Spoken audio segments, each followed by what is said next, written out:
Amen. Ce matin, nous saluons l'Église avec beaucoup de joie au nom de Jésus-Christ. Que les Très-Hauts vous bénissent. Levez-vous pour le respect de la parole de Dieu. Nous ouvrons nos Bibles dans Luc chapitre 18. Nous sommes au verset 18. Et nous lisons la parole de Dieu au nom de Jésus-Christ. Un chef interrogea Jésus et dit: Bon maître, que dois-je faire pour hériter la vie éternelle? Jésus lui répondit: Pourquoi m'appelles-tu bon? Il n'y a de bon que des seuls. Tu connais les commandements. Tu ne commettras point d'adultère. Tu ne tueras point. Tu ne déroberas point. Tu ne diras point de faux témoignages. Honore ton père et ta mère. J'ai, dit-il, observé toutes ces choses dès ma jeunesse. Jésus ayant entendu cela lui dit: Il te manque encore une chose. Voici ce qu'il te manque. Vends tout ce que tu as. Distribue-le aux pauvres. Et tu auras un trésor dans le ciel. Puis viens et suis-moi. Lorsqu'il entendit ces paroles, il devint tout triste, car il était très riche. Jésus, voyant qu'il était devenu tout triste, il dit qu'il est difficile à ceux qui ont des richesses d'entrer dans le royaume de Dieu. Car il est plus facile à un chameau de passer par le trou d'une aiguille qu'à un riche d'entrer dans le royaume de Dieu. Ceux qui l'écoutaient dirent: et qui peut être sauvé? Jésus répondit: ce qui est impossible aux hommes est possible à Dieu. Que Dieu bénisse la lecture de sa parole. Je veux prier. Notre Père et notre Dieu, les créateurs de ceux de la terre, nous te sommes infiniment reconnaissants pour tout ce que tu as fait pour nous. Au moment où on dormait comme des morts, tu nous as réveillés, tu nous as gardés, tu as conduit nos pas pour venir dans cet endroit. Nous sommes venus pour t'adorer. Nous sommes venus pour te louer. Nous sommes venus pour écouter ta parole. Et nous sommes venus pour notre préparation. Nous nous préparons parce que nous avons un voyage et que nous sommes déjà dans ce voyage. Notre voyage, ce n'est pas pour aller en Europe, c'est pour aller au ciel. Mais sans toi, Père, nous ne pouvons rien faire quelque chose. Assistez-nous, regarde-nous avec les yeux compatissants, car nous sommes des hommes. Pardonne nos péchés, pardonne nos iniquités. Ce matin, parle-nous à travers ta parole. Réponds à nos problèmes. Guéris tous les malades. Délivre les affligés. Sauve ceux qui sont perdus. Bénis cette église, c'est ton œuvre. Bénis les bergers de cette église. Bénis tous les diacres, les administrateurs, les trésoriers. Bénis même notre chorale. Bénis chaque frère. Bénis chaque sœur. Seigneur, enlève-moi dans la scène. Tiens-moi dans ton main comme un micro pour parler à tes enfants. Je te prie ainsi avec la foi au nom de Jésus-Christ. Amen. Que les très hauts vous bénissent. Nous sommes en train de voir un sujet que nous avons intitulé « Il te manque encore une chose ». Oui, mes frères et sœurs, la Bible nous parle d'un homme riche. C'est un jeune homme riche. Et quand nous voyons, donc quand nous parlons de la richesse, nous voyons les biens matériels.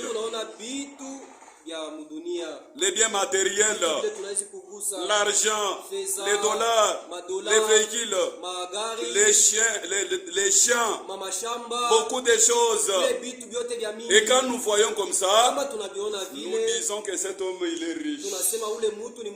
Ça c'est selon le monde. Mais selon Dieu, ce n'est pas même la richesse.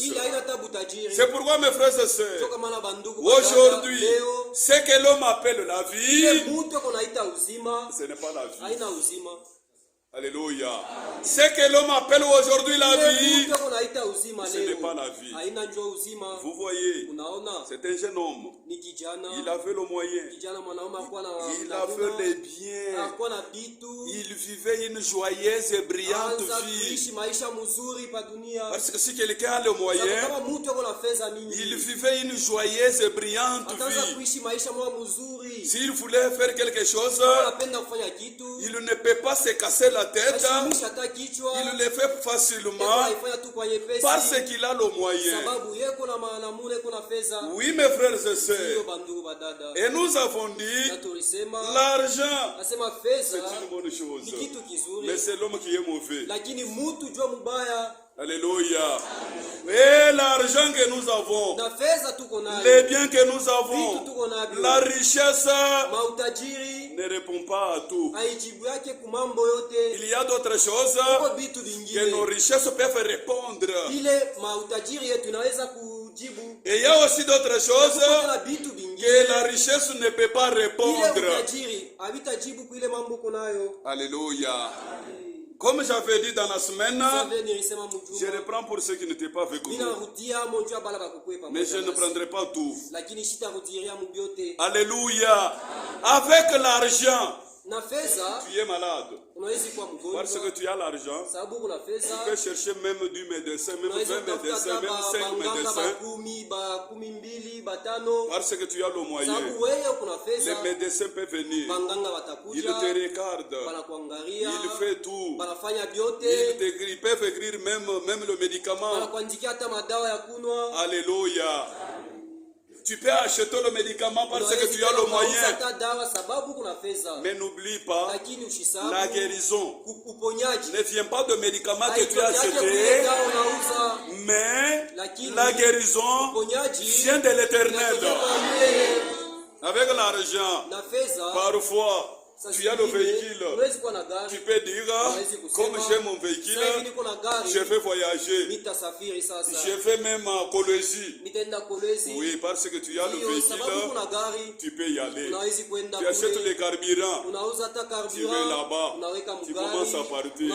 Mais pour arriver à Colosie, ce n'est pas votre véhicule, ce n'est pas le carburant que tu as mis là-bas, c'est la volonté de Dieu. Parce que quand tu passes là-bas, tu verras des épaves. Ce sont des gens là qui avaient leur véhicule, ils partaient vers Colosie, mais ils n'ont pas arrivé. Si toi tu arrives, ce n'est pas votre véhicule. Ce n'est pas parce que le véhicule est en bon état. C'est la grâce de Dieu. Pour arriver à la destination, ce n'est pas votre argent, c'est Dieu. Alléluia. C'est-à-dire il y a d'autres choses que l'argent échoue. Mais il y a un homme, alléluia, qui Il n'a jamais échoué. Il est le roi des rois. Tous les démons tremblent devant Jésus. Alléluia. Lui, quand il parle, tout le monde tremble. Quand il parle, tout le monde se tue. Alléluia.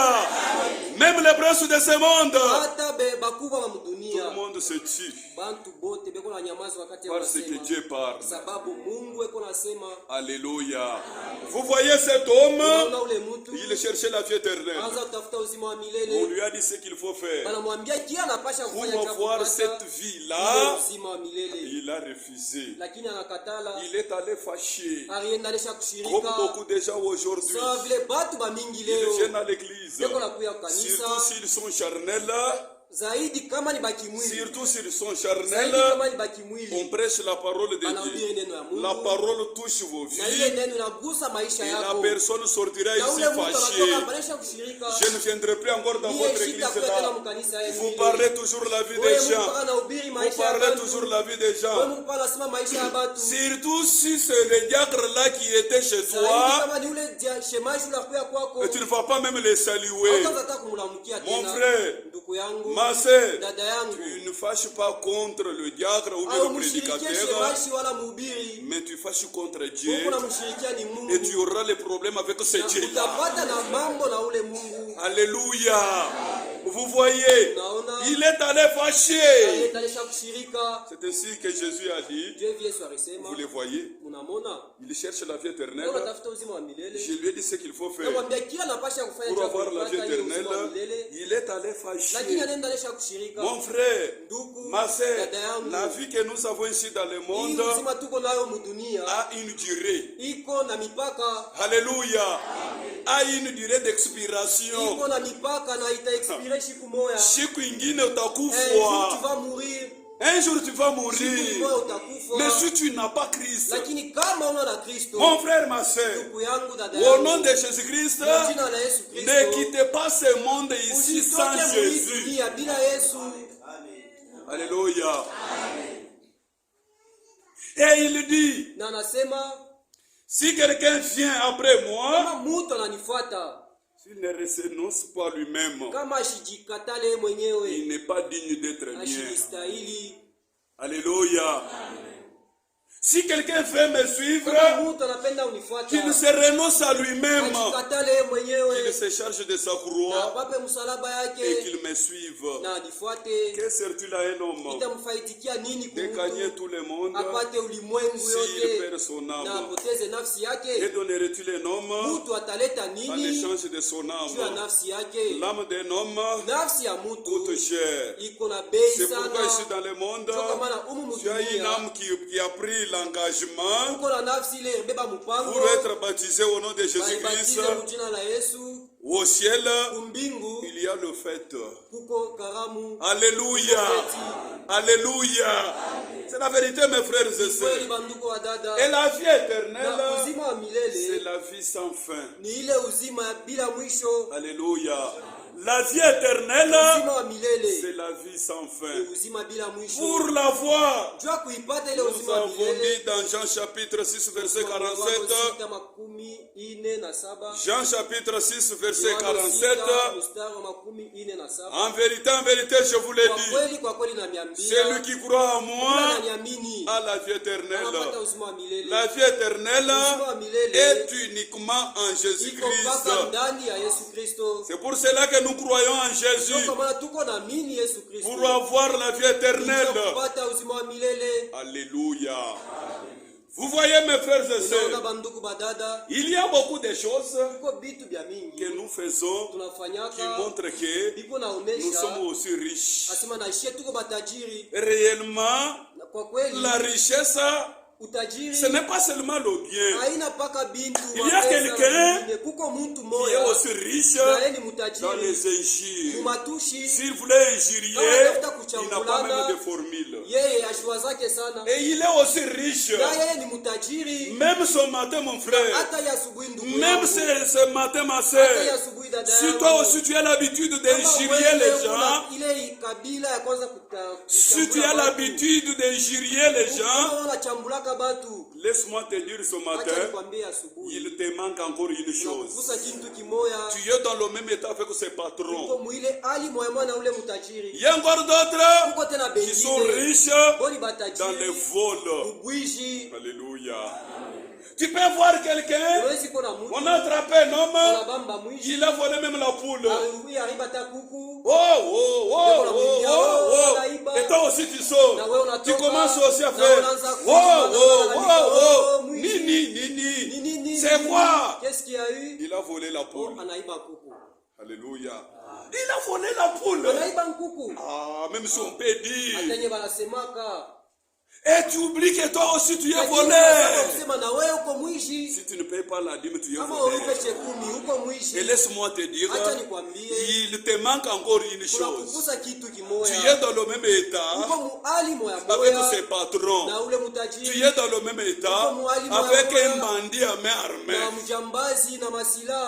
Amen. Il y a beaucoup de choses que nous faisons qui montrent que nous sommes aussi riches. Il y a encore d'autres qui sont vraiment riches dans les mensonges. L'homme qui ment sa femme, la femme qui ment aussi son mari. Mais que deviendront leurs enfants? Des grands menteurs. Les enfants à leur tour, ils mentent même leurs parents. Alléluia. Il te manque encore une chose. Amen, Église. Nous avons beaucoup parlé dans la semaine. Mais nous avançons aujourd'hui. Nous voulons voir quelques personnages dans la Bible qui avaient tout abandonné à cause de la parole de Dieu, à cause de l'évangile.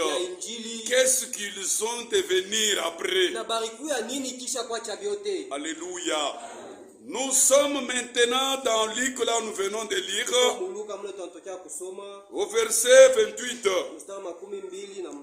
28 à 29. 28, même jusqu'à 30. Pierre dit alors, voici nous avons tout quitté et nous t'avons suivi.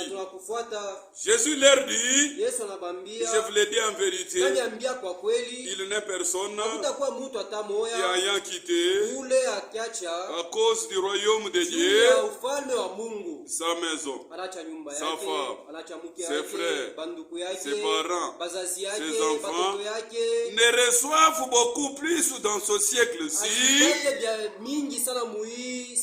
et dans le siècle à venir la vie éternelle. Amen.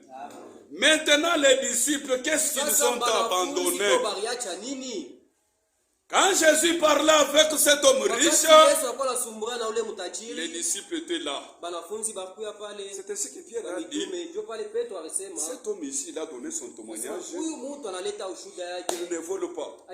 Il ne commet pas l'adultère. Il connaît les commandements. Il suit les commandements. Mais à cause seulement de sa richesse, il va dans l'enfer. C'est parfois. Pierre pouvait dire à André, André mon frère, on pouvait lui demander, il est là, qu'il nous dise.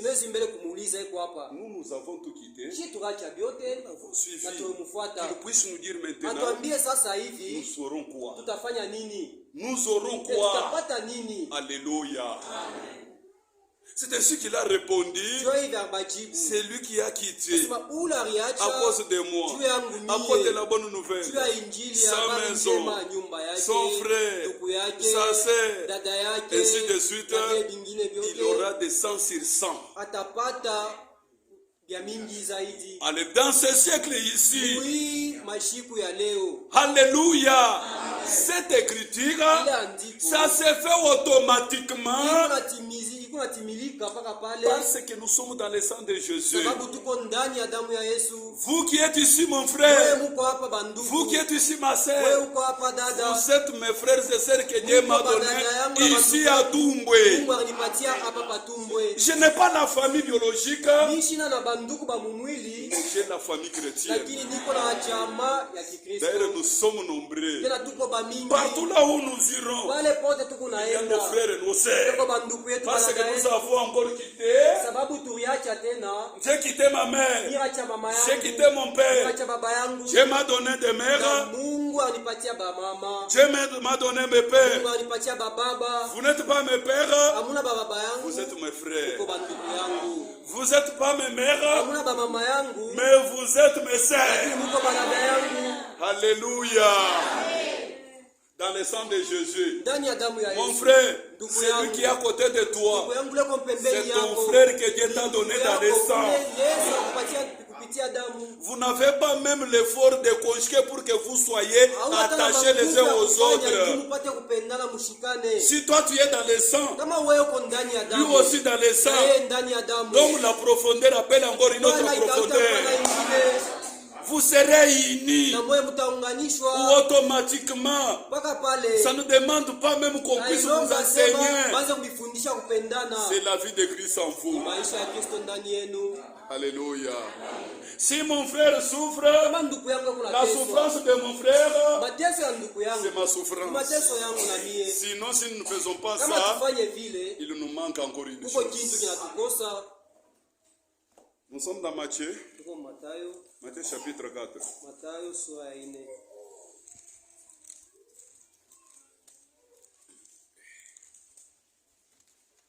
Matthieu chapitre 4. Ce sont les disciples. Je suis au verset 17. On va jusqu'à 22. Dès ce moment, Jésus commença à prêcher, à dire: répentez-vous, car le royaume des cieux est proche. Comme il marchait le long de la mer de Galilée, il vit des frères. Simon appelé Pierre et André son frère, qui faisaient quoi? Qui jetaient un filet dans la mer, car ils étaient des pêcheurs. Ils vivaient à la pêche. Leur travail, c'est la pêche.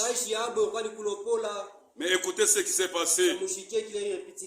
Il leur dit, c'est Jésus qui leur dit: suivez-moi, je vous ferai des pêcheurs d'eau. Ou aussitôt,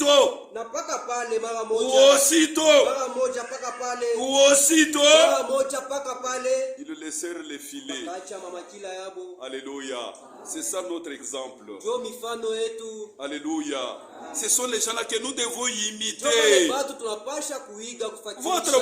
Votre voisin n'est pas votre modèle. Mais notre modèle, ce sont les saints de la Bible. Suivez-moi. Suivez-moi. Ou aussitôt, il les suivit. Mais toi et moi. Amen. Ils vivaient à la pêche. Aussitôt, ils laissèrent les filets et les suivirent. De là, ils étaient allés plus loin. Il vit encore des autres frères. Jacques, fils de Zébédée, et Jean, son frère, qui était dans une barque avec Zébédée, leur père. Qui faisait quoi? Qui réparait leurs filets. Il les appela. Ou aussitôt, alléluia, il les appela. Et aussitôt, Ils laissèrent la barque et ils laissèrent leur père et les suivirent. Et ils sont partis. Partout où Jésus allait, les disciples le suivaient. Lorsqu'un jeune homme riche est venu avec son problème au cœur, les disciples étaient là.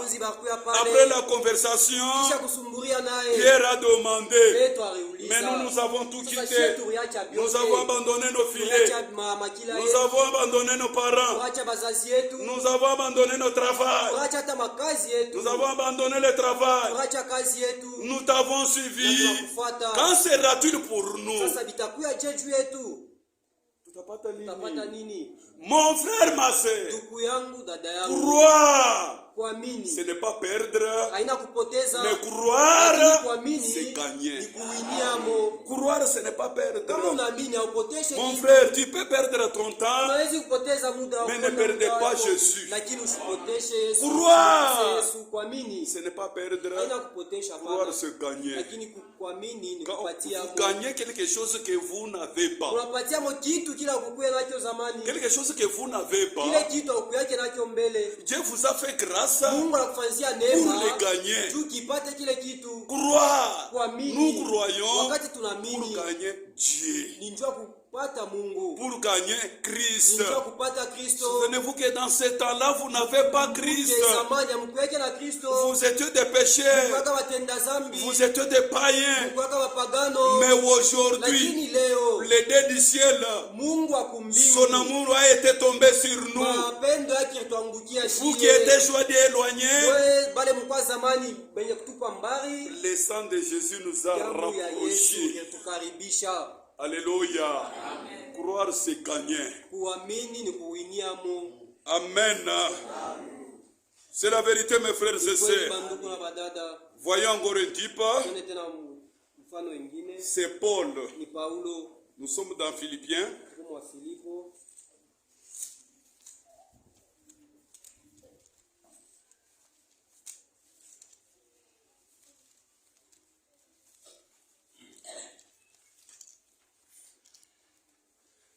Philippiens chapitre 3.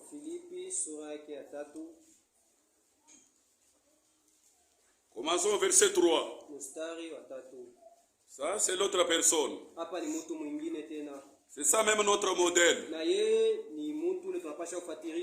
Amen. Amen. Écoutez ce qu'il dit. Commençons au verset 3. Il dit ceci. Car les circoncis, c'est nous. Aussi je peux dire. Car les enfants de Dieu, c'est nous. Mais c'est ça, non? Ici à Tumbwe, je peux dire, car les enfants de Dieu, c'est nous. Le peuple de Dieu, c'est nous. Les enfants de la promesse, c'est nous. L'épouse de Christ, c'est nous. Amen. Vous voyez, car les circoncis, c'est nous. Nous qui rendons à Dieu notre culte par l'Esprit de Dieu. Nous qui nous glorifions en Jésus-Christ. Si nous voulons nous glorifier, nous nous glorifions en Jésus-Christ. Que Dieu soit loué. Alléluia. Et qui ne mettons point notre confiance en la chair. Ne mettez pas votre confiance en la chair. Alléluia. Mais mettez votre confiance en Christ. Vous voyez, et Paul dit, moi aussi, cependant j'aurai sujet de mettre ma confiance en la chair. Si quelque autre croit pouvoir se confier en la chair, je le puis bien davantage. Oui.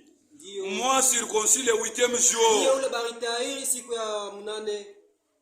de la race d'Israël, de la tribu de Benjamin, hébreu d'hébreu. Quant à la loi, pharisien. Quant aux zèles, persécuteurs de l'église, irréprochable à l'écart de la justice de la loi. Alléluia. C'est ce que Paul dit. Maintenant, qu'est-ce que toi tu peux te glorifier dans la chair? Tu ne peux pas te passer Paul. Alléluia. C'est ce qu'il dit ici. Si quelqu'un peut se glorifier, il ne peut pas me dépasser. D'abord, moi, je suis d'Israël. Qu'est-ce que toi aussi tu peux dire? Alléluia. J'ai persécuté l'église. Irréprochable. J'ai persécuté. J'ai frappé. J'ai lié les gens. Alléluia. Acte chapitre 8. Nous allons revenir ici. Acte chapitre 8.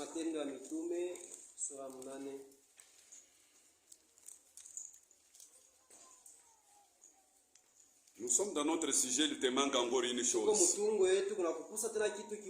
Mais nous voyons maintenant les types de gens là qui ont crié sérieusement, qui n'avaient pas même de blagues. Ils ne jouaient pas avec la parole de Dieu. Ils étaient sérieux. C'est pourquoi mon frère, ma soeur, ce matin, ne soyez pas distraits. Pourquoi tu es distrait avec les trains de ce monde?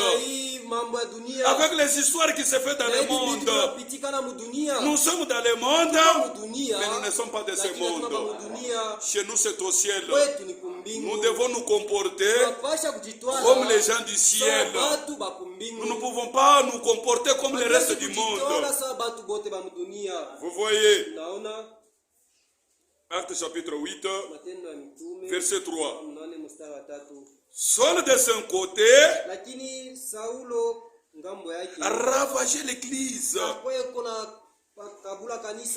ravagé, persécuté, oui, ravagé l'église, persécuté l'église, pénétrant dans la maison, dans les maisons, et ils arrachaient des hommes et des femmes et les faisaient jeter en prison. Alléluia. C'est ce qu'il faisait. Les gens qui parlaient au nom de Jésus-Christ, Paul les saisissait. Il entrait même dans leur maison. Il arrachait les hommes et les femmes. Il les amenait liés aux prisons.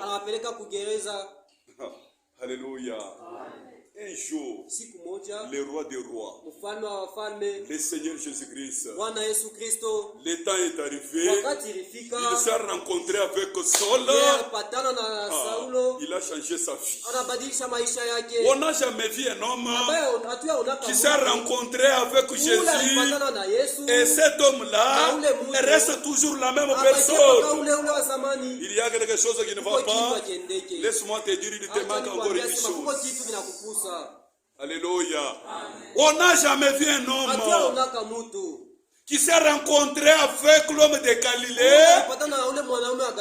Cet homme-là restait toujours la même personne. Jamais.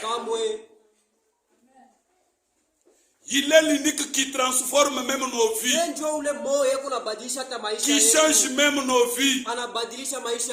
Mon frère, ma soeur, quand il a crié à la croix, Père, tout est accompli. Il a accompli tout.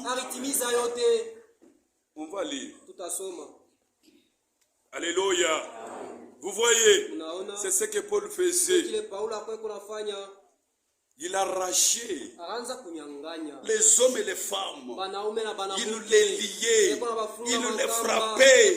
Il les amenait aux prisons. Amen. À cause de l'évangile. À cause de la parole que vous écoutez ici. Écoutez maintenant. Je suis au verset 7. Il dit ceci. Mais ces choses qui étaient pour moi des gains, je les ai regardées comme une perte à cause de Christ. Ces choses qui étaient pour moi des gains. Des choses qui étaient pour moi des gains. Il gagnait beaucoup de choses quand il faisait ça. Alléluia. Lorsqu'il s'est rencontré avec Jésus, Jésus lui a dit, Saul, Saul, pourquoi me persécutes-tu? Et il a dit, qui es-tu, Seigneur, que je persécute? Et il a répondu, je suis Jésus de Nazareth que tu persécutes.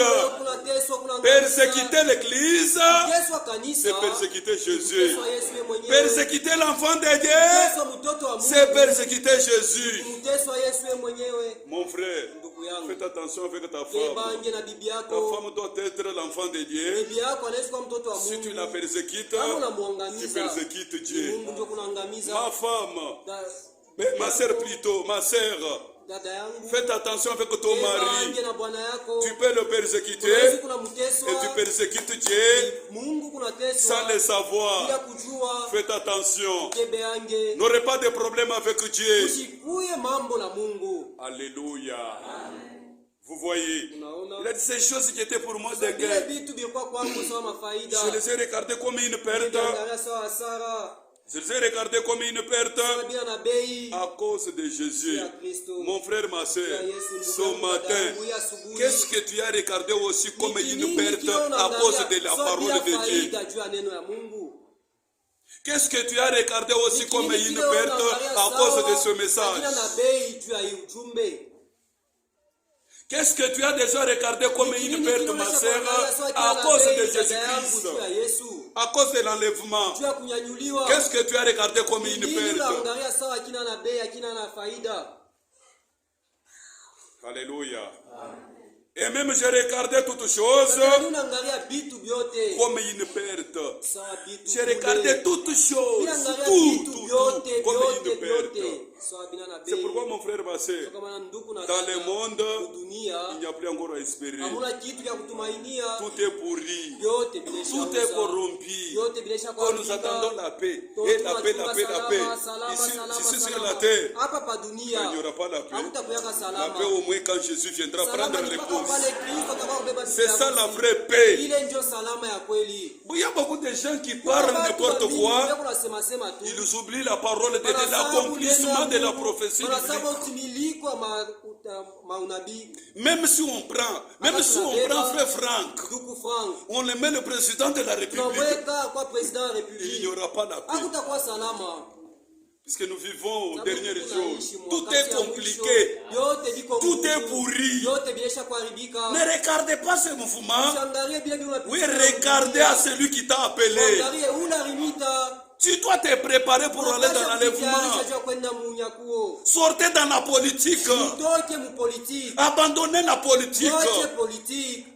Laissez la politique aux politiciens. Laissez le monde aux mondains. Votre comportement, la façon dont vous parlez, ça doit montrer que tu n'es pas de ce monde. Tu es un citoyen céleste. Si tu parles comme le reste du monde, laisse-moi te dire, il te manque encore une chose. Vous voyez, c'est la vérité. À cause de l'excellence de la connaissance de Jésus-Christ, mon Seigneur, j'ai tout abandonné. Vous voyez, pour lesquels j'ai renoncé à tout. Et je les regardais comme de la boue. Enfin, je les ai regardés comme de la boue. Tout ce que je faisais là, je les ai regardés comme de la boue, afin de gagner Christ. Croire, ce n'est pas perdre, croire, c'est gagner Christ. C'est pourquoi ici, mes frères et sœurs, parfois vous qui êtes venus ici, vous êtes les nouveaux venus, et je vous dis que nous ne sommes pas des branhamistes.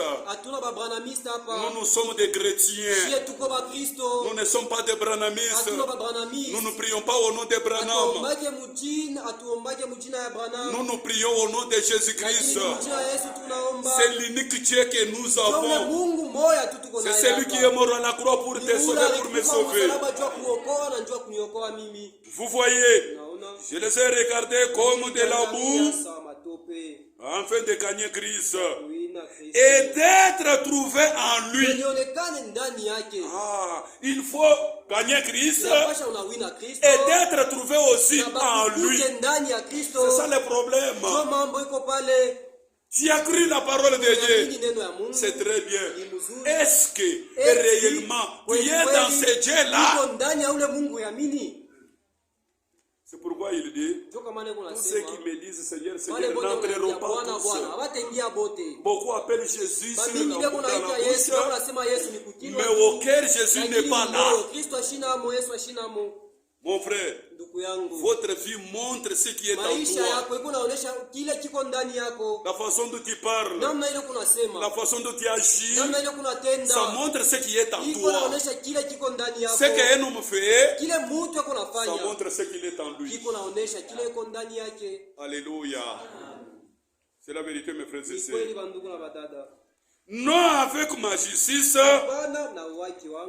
celle qui vient de la loi, mais avec celle qui s'obtient par la foi en Christ. La justice qui vient de Dieu par la foi, afin de connaître Christ et la puissance de sa résurrection et la communion de ses souffrances, en devenant conforme à lui dans sa mort, pour parvenir, si je puis, à la résurrection d'entre les morts. Alléluia. Mon frère, ma soeur, mettez votre vie en ordre. Aujourd'hui c'est pour toi, demain c'est pour Dieu. Mettez votre vie en ordre. Parfois, cette prédication, ça doit être une dernière prédication pour toi. Tu peux mourir comme ça, même à la sortie, même la nuit, tu peux mourir comme ça. Mais si ta vie n'est pas en ordre avec Dieu, donc tu es mort double. Alléluia. Rachetez le temps car les jours sont mauvais. Nous vivons dans les temps mauvais.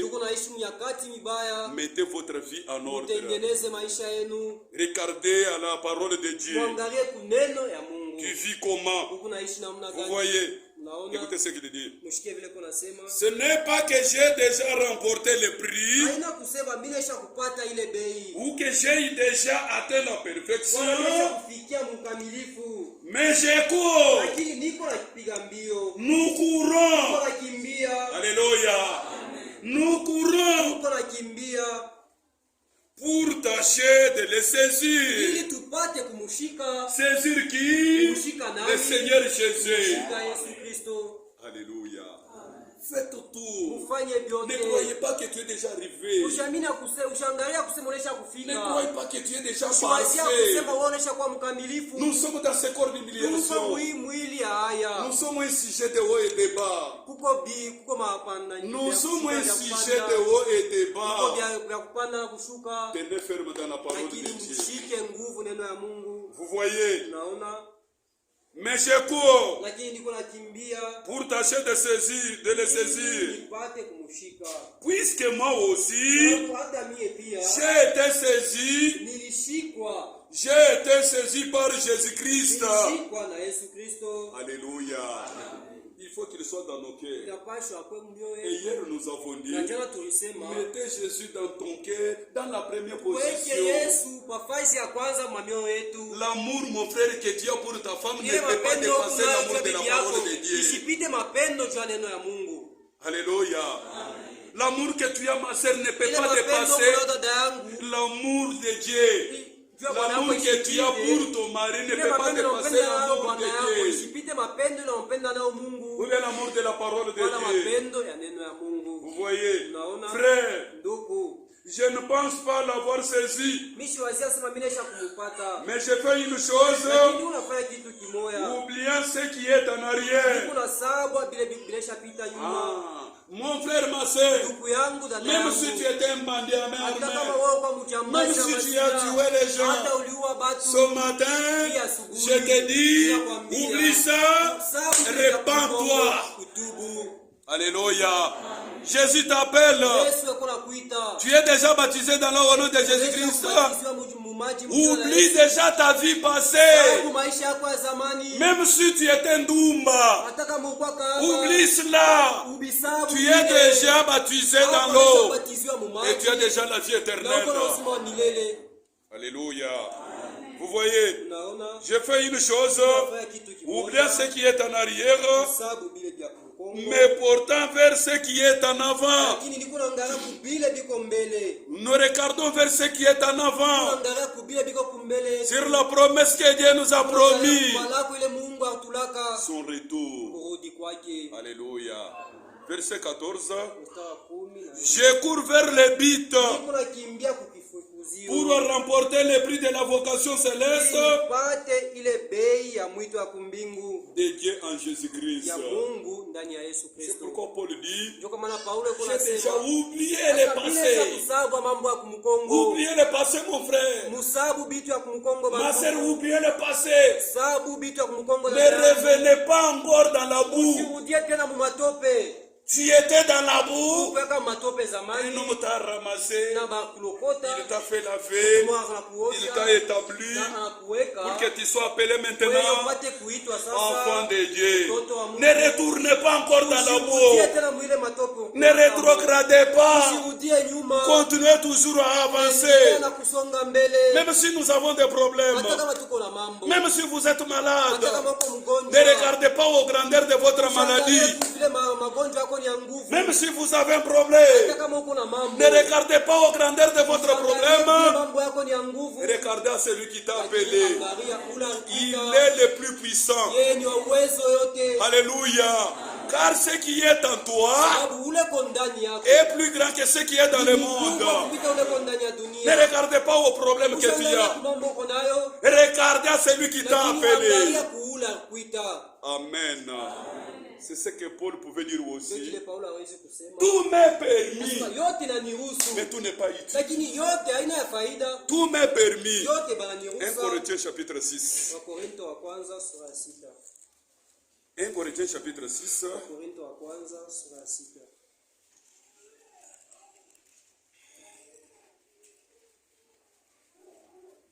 Écoutez ce qu'il dit. Verset 12. Il dit, tout m'est permis, mais tout n'est pas utile. Mon frère, ma soeur, en tant qu'un homme, tu peux tout faire. Tu peux tout faire. Mais tu dois faire ce qui est utile. Est-ce que quelqu'un peut dire Amen? Tout m'est permis, mais tout n'est pas utile. Tout m'est permis, mais je ne me laisserai pas servir par quoi que ce soit. Je ne peux pas faire n'importe quoi. Un véritable chrétien, un enfant de Dieu, quelqu'un qui est sauvé, il marche sur le chemin déjà tracé. Il ne peut pas aller au-delà de la parole de Dieu. Il marche sur le chemin déjà tracé. C'est lui qui est devant lui. C'est le Seigneur Jésus-Christ. Il marche sur le chemin déjà tracé. C'est pourquoi il ne vole pas. Il ne commet pas l'adultère. Il ne peut pas se comporter comme un mondain. Il est un homme particulier. Une femme particulière. Mon frère, ma soeur, même si tu n'as pas même la maison à dormir, laisse-moi te dire, tu es enfant de Dieu. Tu dépasses ceux qui ont beaucoup de maisons. Parce que ce qui est en toi est plus grand que ce qui est dans le monde. Alléluia. C'est la vérité, mes frères et sœurs. Tu ne peux pas faire n'importe quoi. Tu dois te comporter comme quelqu'un qui est sauvé. Comme un véritable enfant de Dieu. Tu ne peux pas faire n'importe quoi. Amen. Vous voyez. 1 Corinthiens 6. Commençons verset 9. Ne savez-vous pas que les injustes n'hériteront point le royaume de Dieu? Ne savez-vous pas que les injustes n'hériteront point le royaume de Dieu? Ne savez-vous pas ça? Ne vous y trompez pas, ni les impudiques, ni les idolâtres, ni les adultères, ni les infémines, ni les infâmes, ni les infâmes, ni les voleurs, ni les cupides, ni les ivrognes, ni les outragés, ni les ravisseurs n'hériteront le royaume de Dieu. Les injustes n'hériteront pas le royaume de Dieu. Le royaume de Dieu, c'est pour les enfants de Dieu. Alléluia. C'est là ce que vous étiez. Quelques-uns de vous. C'est là ce que vous étiez. Mais vous avez été lavés. Alléluia. Vous avez été lavés. Vous avez été sanctifiés. Vous avez été justifiés au nom du Seigneur Jésus-Christ par l'Esprit de notre Dieu. Alléluia. Au verset 20. Car vous avez été rachetés à un grand prix. Glorifiez donc Dieu dans votre corps et dans votre esprit qui appartiennent à Dieu. Comment tu peux glorifier ton Dieu si tu es le vase de péché? Alléluia. Comment tu peux le glorifier dans ton corps? Alléluia. Vous voyez mes frères et sœurs, il te manque encore une chose. Ici dans le monde, avoir Jésus-Christ, c'est ça même la plus grande bénédiction. Avoir Christ, c'est ça même la plus grande bénédiction qui dépasse toute autre chose sur la terre. Avoir Christ, c'est ça la plus grande bénédiction. Mon frère, nous sommes bénis. Ma soeur, nous sommes bénis. Mes frères, nous sommes bénis. Oh mon frère, c'est que Jésus. Un enfant de Dieu a besoin de la parole de Dieu. Nous prêchons Jésus-Christ crucifié. C'est lui qui est mort à la croix. À cause de tes péchés, à cause de mes péchés. Il a accepté la souffrance. Il est mort à la croix. C'est pour te sauver et pour me sauver. Alléluia. Nous appartenons à Jésus. Comme je l'ai dit dans la semaine, cette église n'est pas l'église d'un homme, c'est l'église de Jésus. Même les hommes là qui dirigent l'église, pas même diriger, les bergers, lui aussi c'est un enfant de Dieu comme vous. Au-dessus de lui, il n'y a aucune personne. Il n'y a que le Saint-Esprit. Alléluia. C'est la vérité, mes frères. Je crois que vous aimez la parole de Dieu. Ok, mes frères et sœurs, c'est la vérité. Nous devons nous comporter comme les gens qui sont déjà sauvés. Nous ne pouvons pas agir comme le reste du monde. C'est ce que Paul pouvait dire aussi. Comme nous avons lu hier, c'était dans Romains chapitre 8. Nous avons lu ça hier. Je reprends aussi pour ceux qui n'étaient pas avec nous. Oui. Et quand vous commencez depuis le premier verset, il dit ceci. Il n'y a donc maintenant aucune condamnation pour ceux qui sont en Jésus-Christ. Jésus a pris notre condamnation. Il a pris notre condamnation. Et ceux qui sont en Christ, il n'y a donc aucune condamnation pour eux. Je suis au verset 35. Il dit ceci. Qui nous séparera de l'amour de Christ?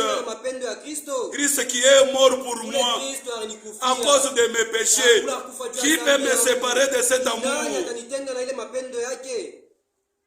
Amen. C'est très dur.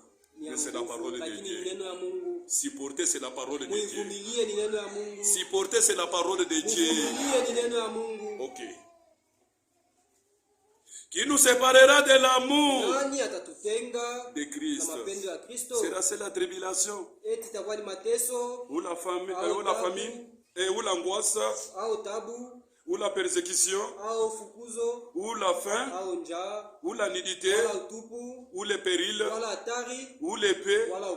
Selon qu'il est écrit, c'est à cause de toi qu'on nous met à mort tous les jours, qu'on nous regarde comme des brebis destinées à la boucherie. Mais dans toutes ces choses, nous sommes plus que vainqueurs par celui qui nous a aimés. Mon frère, par manque des habits, cela ne peut pas vous faire donc vous séparer de l'amour de Dieu. Alléluia.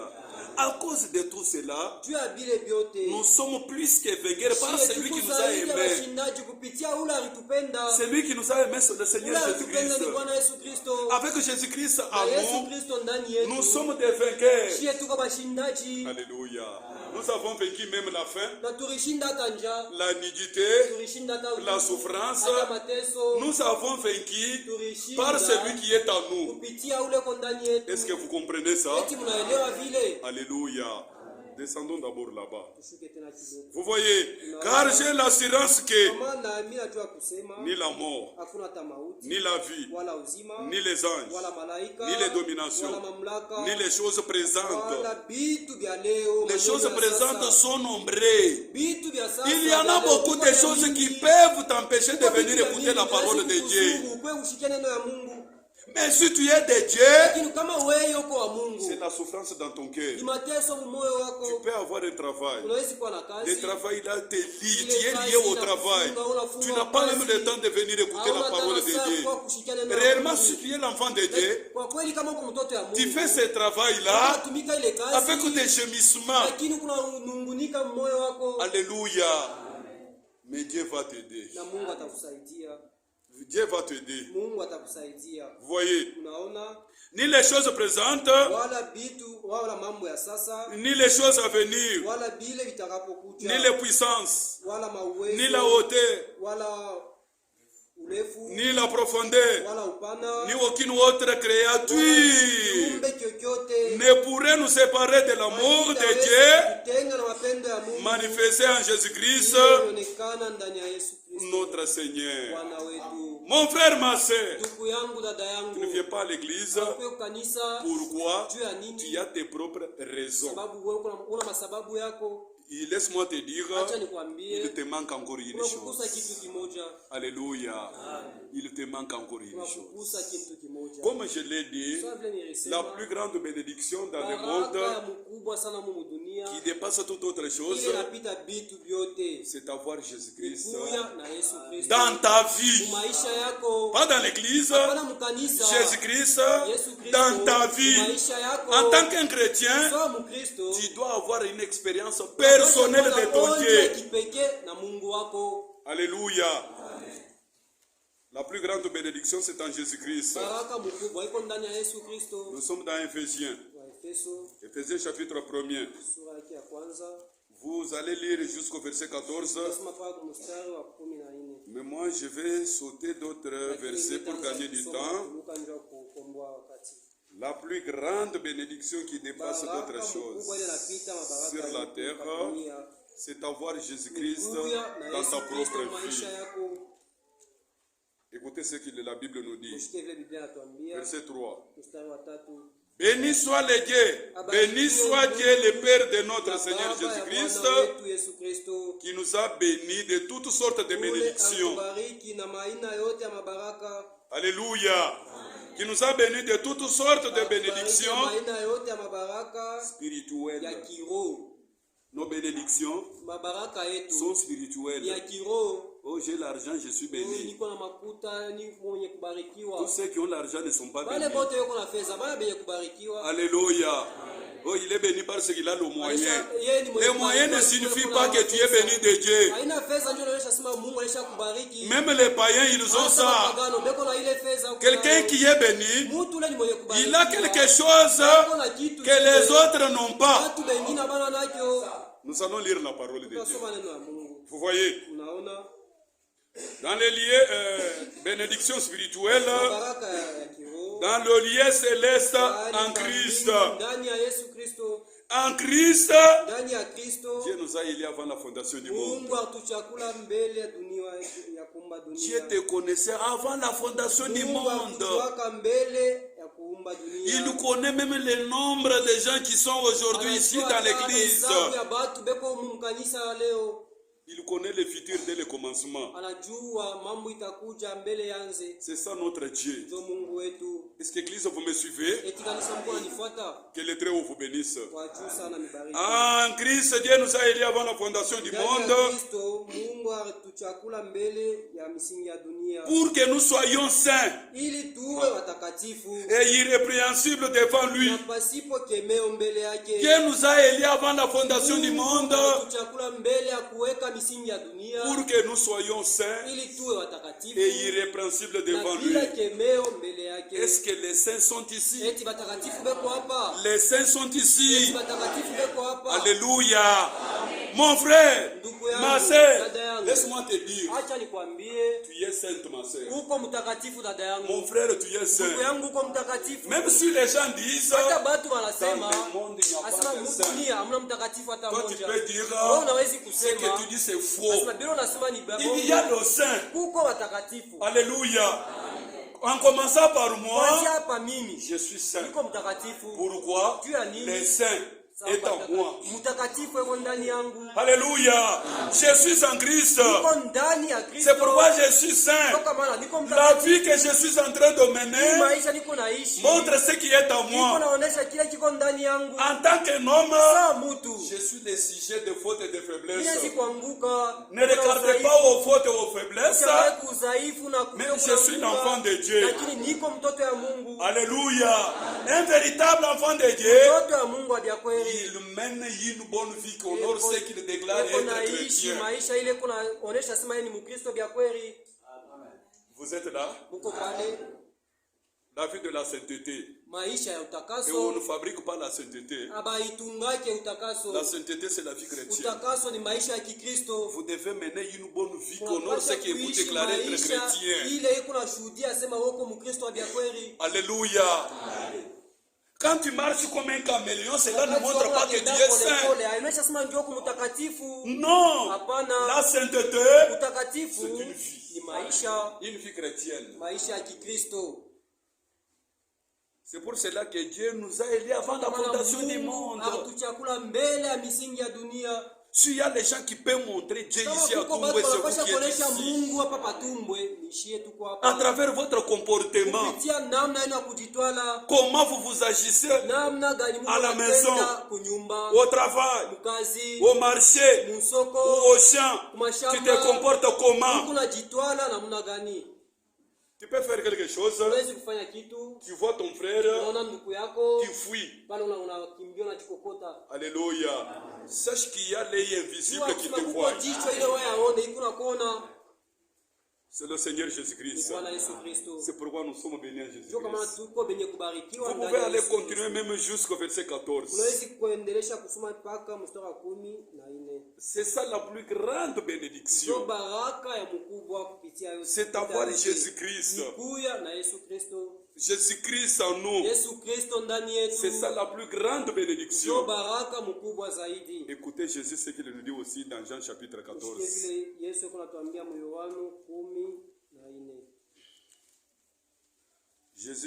Jean chapitre 14, Jésus nous dit ceci. Commençons au verset 15. Il dit ceci. Si vous m'aimez, gardez mes commandements. Si vous m'aimez, gardez mes commandements. Et moi, je prierai le Père. Il vous donnera un autre consolateur, afin qu'il demeure éternellement avec vous. Un autre consolateur, afin qu'il demeure éternellement avec vous. Alléluia. Tu n'es pas un chrétien, tu es chrétien le matin. Tu es le matin, tu es chrétien. Arrivé le soir, tu deviens païen. Dieu ne fait pas un demi-chrétien. Tu es chrétien ici au tabernacle. Arrivé à la maison, tu es païen comme les autres. Tu n'as pas encore crié. Laisse-moi te dire, il te manque encore une chose. Vous voyez, un autre consolateur, afin qu'il demeure éternellement avec vous. L'esprit de vérité. Alléluia. L'esprit de vérité que le monde ne peut pas recevoir. C'est ça être béni. Alléluia. C'est ça être béni. Vous avez l'esprit de la vérité que le monde ne peut pas recevoir. Alléluia. Nous avons le Saint-Esprit.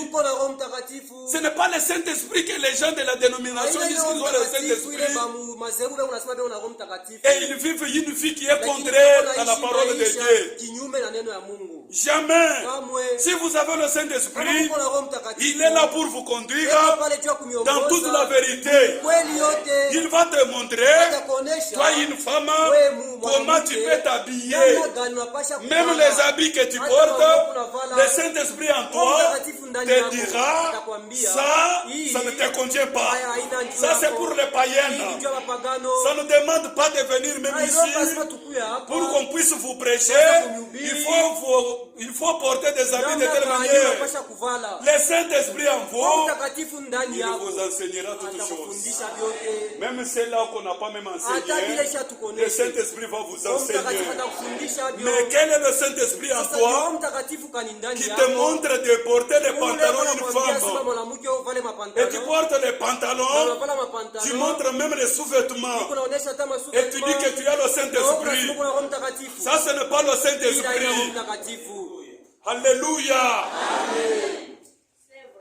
C'est la parole de Dieu. C'est ça la parole de Dieu. Mon frère, la différence entre nous qui croyons le message et la dénomination, dans la dénomination, ils ont la parole. Nous avons la parole. Et ils n'ont pas la parole révélée. Mais nous avons la parole révélée. Nous avons aussi la parole prophétique. Et ils n'ont pas la parole prophétique. Comme ils n'ont pas la parole prophétique, ils n'ont pas même de bénédiction. Ils n'ont pas même toute la parole de Dieu. Ils ont une partie. Ils n'ont pas même de promesses. Alléluia. Nous avons la parole prophétique. Nous connaissons là où nous sommes. Et là où nous irons. Alléluia. Nous ne pouvons pas nous comporter comme les païens, comme les mondains. Le Saint-Esprit à toi, il te conduira dans toute la vérité. Il te montrera ce qu'il faut faire. Nous allons les lire. Je ne sais pas quand est-ce que je vais terminer. Vous allez me faire signe. Quand il est temps, il faut me faire signe. Ok. Vous voyez l'esprit de la vérité que le monde ne peut recevoir parce qu'elle ne les voit point et ne les connaît point. Mais vous les connaissez car il demeure avec vous. Il demeure avec vous et il sera en vous. Vous voyez, je ne vous laisserai pas orphelin. Je reviendrai à vous. Encore un peu de temps. Et le monde ne me verra plus. Mais vous, vous me verrez. Car je vis et vous vivrez aussi. Mon frère, ayez la vie de la parole de Dieu. N'aimez pas le monde ni les choses qui sont dans le monde. Aimez la parole de Dieu. Mettez la parole de Dieu dans ton cœur, dans la première position. Hier, je ne sais pas si hier ou bien vendredi, j'ai dit encore ceci. Si le monde dit aujourd'hui, les peuples d'abord, nous aussi nous disons la parole de Dieu d'abord. Alléluia. La parole de Dieu d'abord. Avant toute chose, la parole de Dieu. Avant toute chose, la parole de Dieu. Alléluia. Avant quoi que ce soit, la parole de Dieu.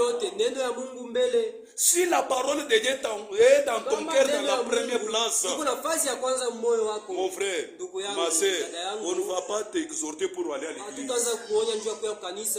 Même si tu es au champ et que tu n'as pas même la montre, tu travailles, tu vas sentir quelque chose dans ton cœur qui te dit il est temps d'aller à la maison pour aller écouter la parole de Dieu. Tu regardes sur la montre, tu regardes au soleil, non, il est déjà temps pour aller écouter la parole de Dieu. On ne va pas t'exhorter parce que Dieu a déjà mis quelque chose en toi. Un enfant de Dieu, on ne peut pas le bousculer. Faites. Non, il te manque encore une chose. Même pour donner des chaises, il faut qu'on puisse te bousculer. Alléluia. Même pour amener la chaise ici, à l'église, il faut te bousculer. Il faut t'exhorter plusieurs fois.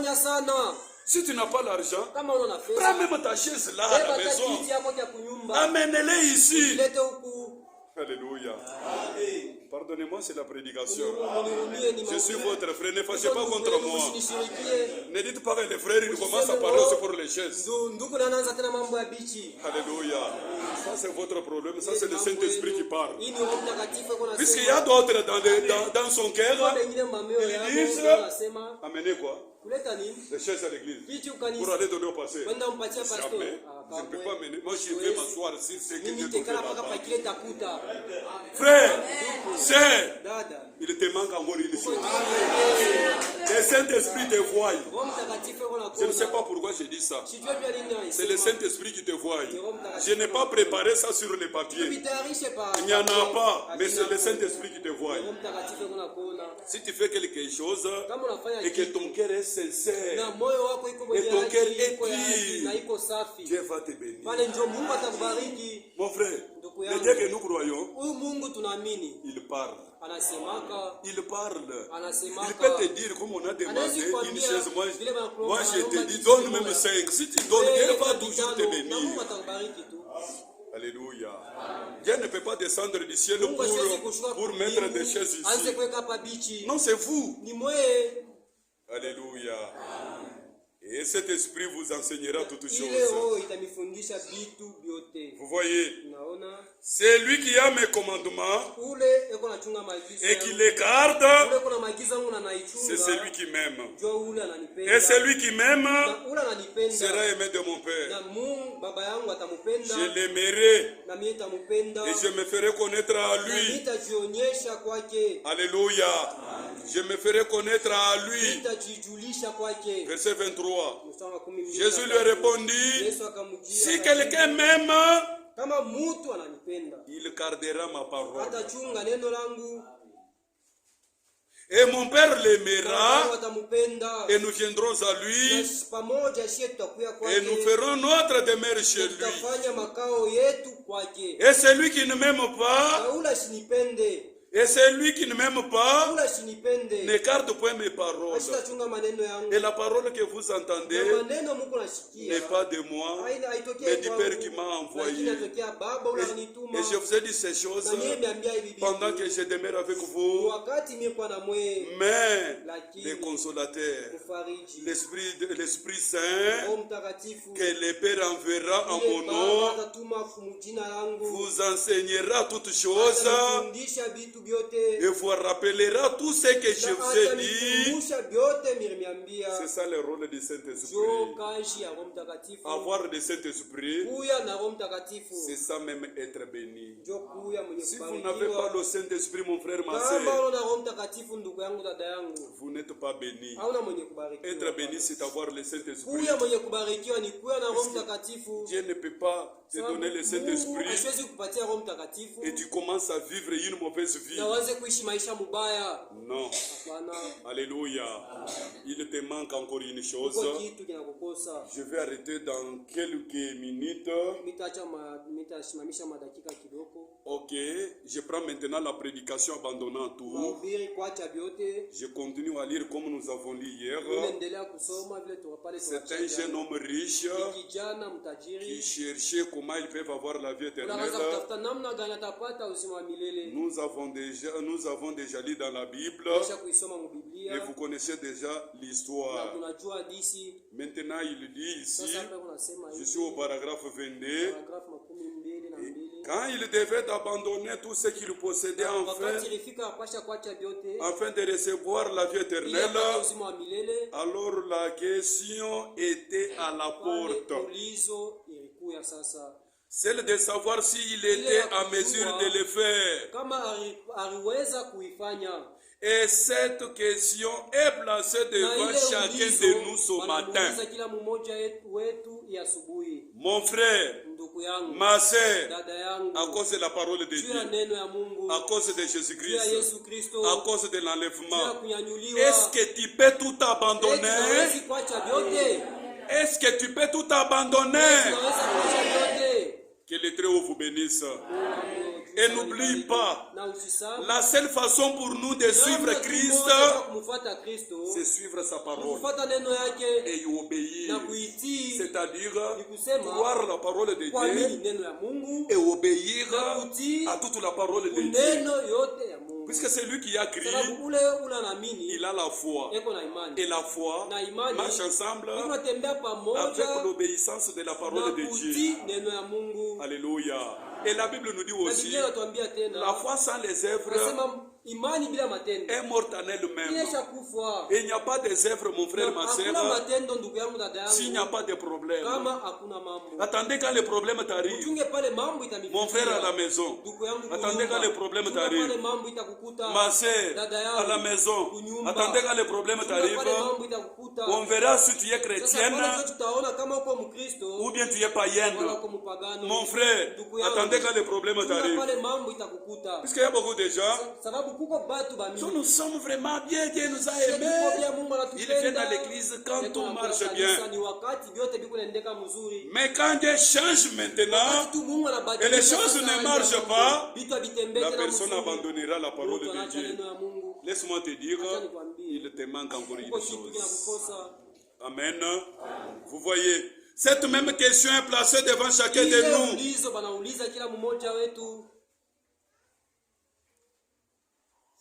Ce matin, est-ce que tu peux tout abandonner à cause de la parole de Dieu? Abandonner tout ce qu'il avait, il a refusé de le faire. De prendre sa croix pour le suivre, il a refusé. Vous voyez, nous voulons nous accrocher à tout ce qu'à quoi après revenir encore pour suivre Jésus. Vous ne pouvez pas marcher avec le monde et la parole de Dieu. Vous ne pouvez pas marcher avec le péché et Jésus-Christ. Jamais. Vous ne pouvez pas marcher avec tout. Non. Laissez le mal. Abandonnez le mal. Abandonnez la vie du péché. Abandonnez l'ingrédulité. Alléluia. Vous devez les abandonner.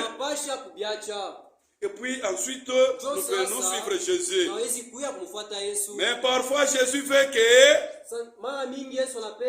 nous abandonnions tout afin que nous ayons toutes nos domaines sur lui. Toutes nos domaines doivent être sur lui.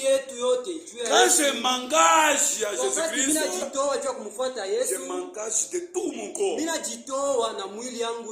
Je ne peux pas être le pied droit dans la parole de Dieu, l'autre pied dans le monde.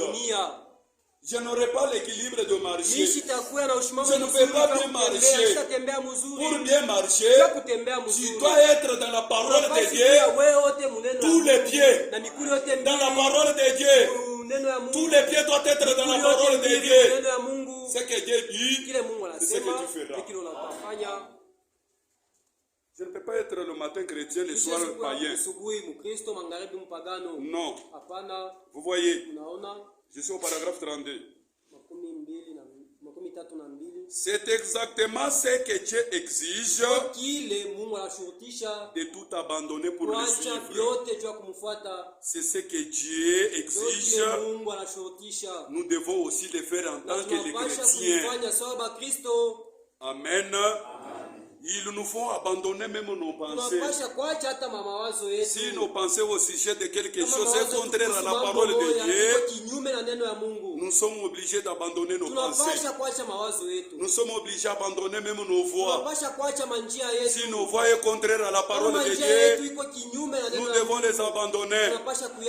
Car Ésaïe chapitre 55, versets 8 à 9,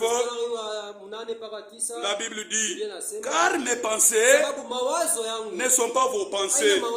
Vos voix ne sont pas mes voix. Ça, c'est Dieu qui parle. Si nos pensées sont contraires à la parole de Dieu, nous sommes obligés d'abandonner nos pensées. Amen. Pour le suivre lui seul. Et la seule façon pour nous de le suivre, c'est de suivre sa parole et y obéir.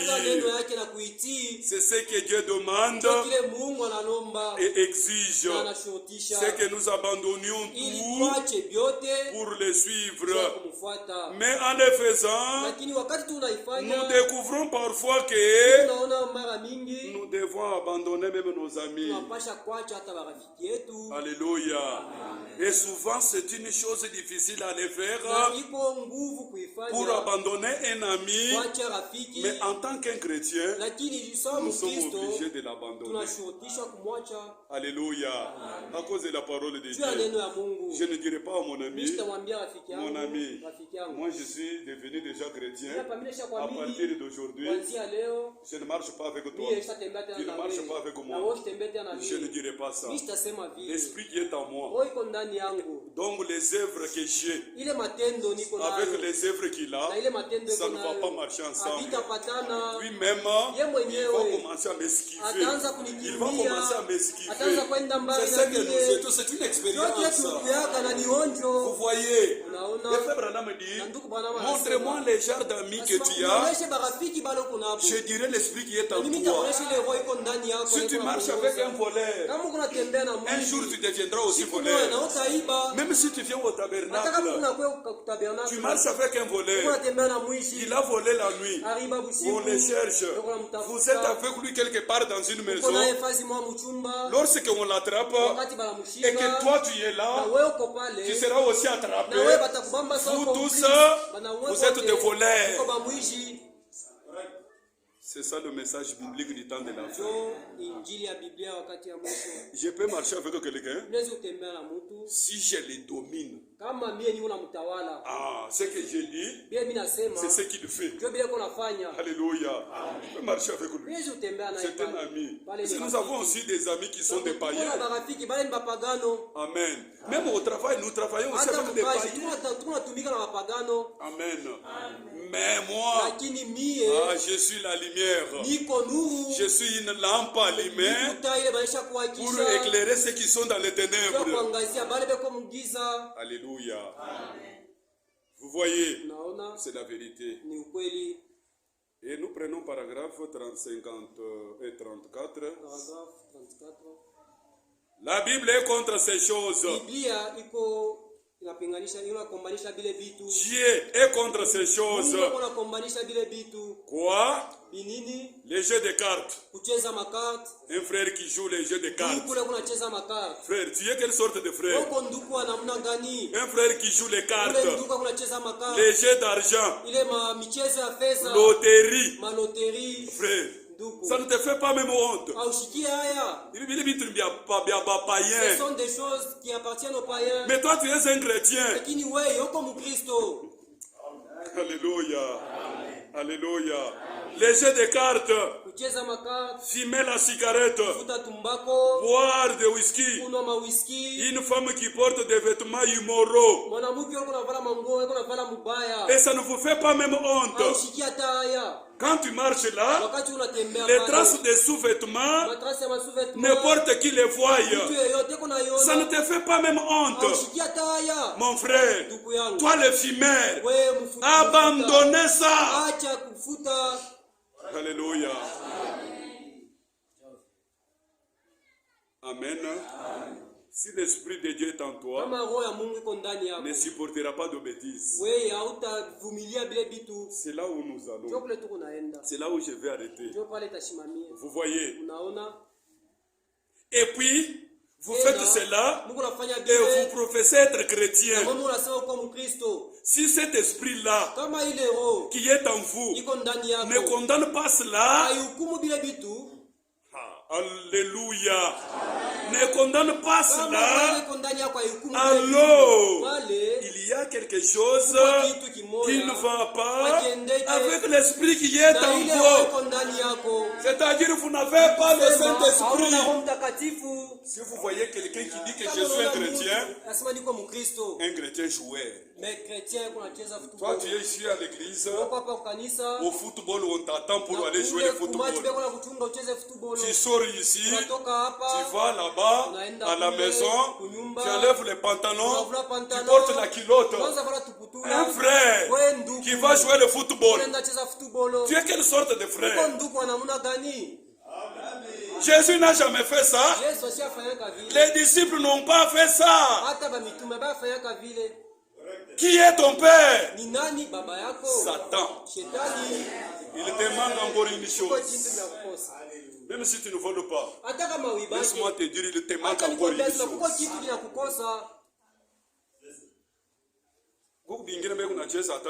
Il y a d'autres, ils jouent même aux dames. Alléluia. Les autres, ils ne font pas ça, mais dans leur téléphone, ils jouent. Alléluia. Vous pouvez trouver quelqu'un en route. Il est connecté au téléphone en train de jouer les jeux. Il joue même le football au téléphone. Frère et toi. Frère et toi aussi. Il te manque encore une chose. Alléluia. On peut te tamponner comme ça par le véhicule. Tu es connecté au téléphone. Et toi aussi. Na weye. Même les sœurs aussi. Na badada.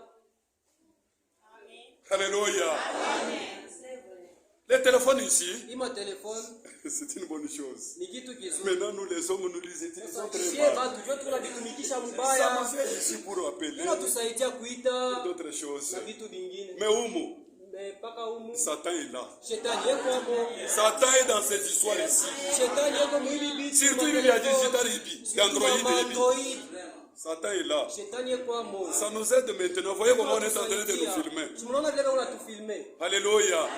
C'est bon. Ni mzuri. Mais toi, tu utilises très mal. Lakini unaona yule unaitumikisha mubaya. Huku na michezo ile unacheza pendant la nuit. Tu fuis même ta femme, tu es au salon en train de voir des choses souillées. Unaona vitu vya kuchafu. Alléluia.